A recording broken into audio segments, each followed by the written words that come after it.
Marcus's fingers drummed absently on the steering wheel as he turned onto Maplewood Drive.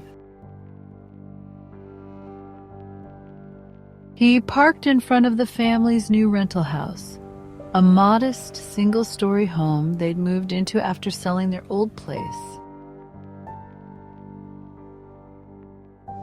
From the corner of his eye, he noticed the glowing windows of the living room. Stepping through the front door, he was immediately enveloped by the whirlwind of family life. You're late. Everything okay? Let's talk in the kitchen.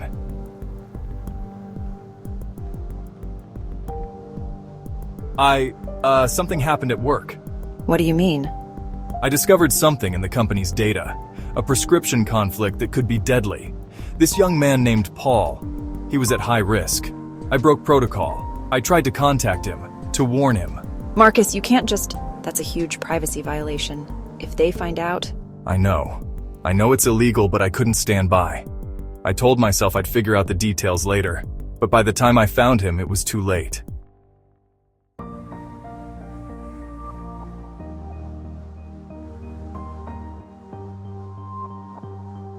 It's not your fault. You did more than most people would. But was it enough? And now, I'm worried about what I've done. If the company finds out I accessed personal records without authorization? We'll get through it. We always do. It's more than losing my job. I can't just walk away from this. I know there are more people like Paul, time bombs waiting for a single bad drug interaction. You realize how dangerous this is, though. Legally and personally. I do. And I'm not sure what to do. A soft creak in the hallway startled both of them. Henry stood there, awkwardly looking down at his sneakers.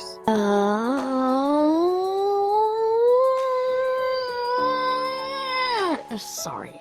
Just grabbing water. It's fine, buddy. We're good. Henry lingered a moment, eyes flicking to Alice, then back to Marcus.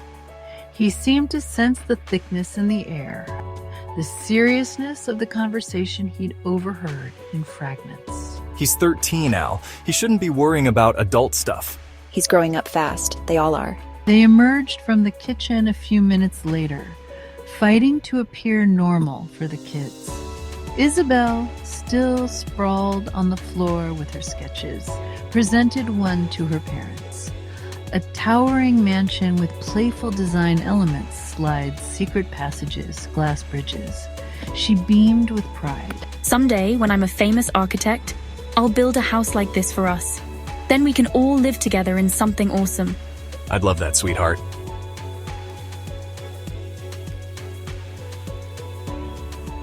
For a few seconds, the room felt oddly peaceful, like an imperfect painting of domestic life.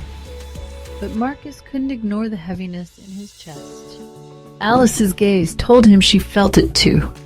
They were teetering on the edge of an ethical precipice. As bedtime approached, Marcus found himself pacing the hallway, baby Jacob content in his arms. The house was gradually settling into silence. Marcus paused by Henry's door. It was open just a crack. Inside, he could see the glow of Henry's computer screen illuminating his face. Their gazes met in the reflection of the monitor.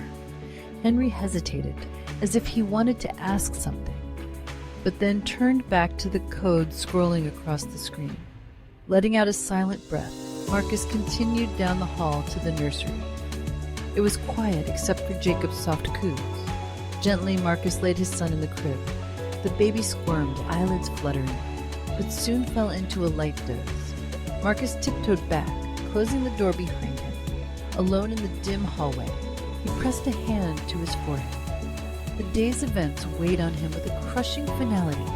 Paul's tragic death, the risk he'd taken by violating corporate rules, and the knowledge that more potential casualties lay hidden in the reams of data at his firm. Slipping into the bedroom he shared with Alice, Marcus sank onto the edge of the bed. Alice came in moments later, exhausted but still radiating the warmth he relied on. You know, whatever you decide next, whatever we decide, I'm with you. The gravity of that simple promise nearly broke him. He pulled her close, letting the muted sounds of the house wrap around them. a lullaby of distant cartoons and the hum of the dishwasher. We'll figure this out. But deep down, he wondered if they truly could.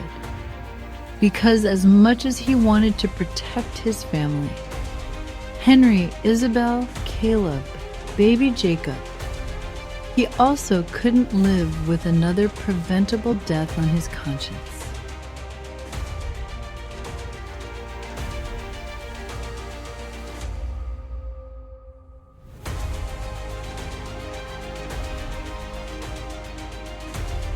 And so, in that quiet moment before midnight, with the family asleep or resting nearby, Marcus found himself locked in a struggle he never saw coming. One that pitted his moral responsibility against the crushing reality of corporate and legal boundaries. Only time would tell if he'd find a way to save both innocent strangers and the family he cherished.